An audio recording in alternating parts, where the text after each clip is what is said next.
Affair எடுத்துக்கலாமே. Tamil சினிமால பார்த்தீங்கன்னா, 2, 3 படங்கள் வந்து அஃபேர் ஆதரிக்கிற மாரி படங்கள் வந்துட்டு இருக்கு. அத நீங்க எப்படி பார்க்குறீங்க? அஃபேர ஆதரிக்கிற படங்கள்னு எதை சொல்றீங்க? ஒண்ணு வந்து பறவை கூட்டில் வாழும் மான்கள் அதுன்னு சொல்லலாம். ஓகே. ரீசெண்டா அந்த தக்லைஃப் எடுத்துக்கலாமே. அது வந்து சுகர் டாடி, சுகர் பேபிலாம் சொல்றாங்க இல்லையா? அது மாரி காட்டுறது சரின்னு நினைக்கிறீங்களா நீங்க? இல்ல அந்த விஷயங்களை நார்மலைஸ் பண்ணக்கூடாது.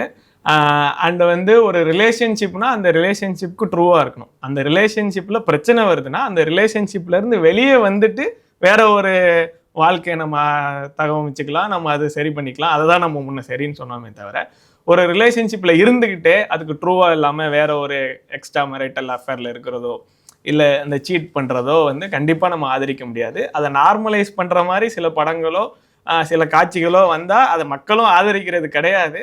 அதை நார்மலைஸ் பண்றதுக்கான முயற்சிகள் ஒரு சைடு ஆக்சுவலா நடந்துட்டு தான் இருக்கு. ஏன்னா இப்ப நிறைய பேர் வந்து என்னன்னா இந்த ஓப்பன் ரிலேஷன்ஷிப்ன்றது ரொம்ப காமன் அப்படின்ற மாதிரிலாம் சொல்றாங்க.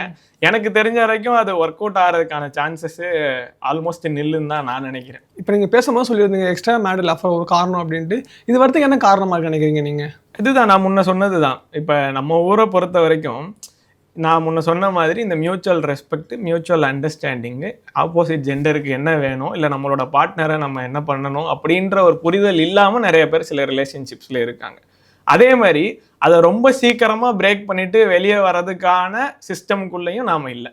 ஏன்னா இங்கே ஒரு மேரேஜின்றது வந்து ஒரு கிட்டத்தட்ட ஒரு இன்ஸ்டிடியூஷனாவோ இல்லை நிறைய பேர் இன்வால்வ் ஆகிற ஒரு விஷயமாவோ இருக்குது. ஸோ ஒரு ரிலேஷன்ஷிப்பை பிரேக் பண்ணிட்டு வெளியே வரணும் அப்படின்னா அதுக்கு நிறைய காரணிகள் வந்து இங்கே அதுக்கு ஒரு தடையாக இருக்குது. இல்லை வீட்டில் என்ன நினச்சிப்பாங்க. இப்போ சமீபத்தில் நம்ம பார்த்தோம் ஒரு வரதட்சணை கொடுமையால் ஒரு தற்கொலை நடந்தப்போ கூட என்ன சொன்னாங்கன்னா அதில் நிறைய பேர் பேசியிருந்தாங்க.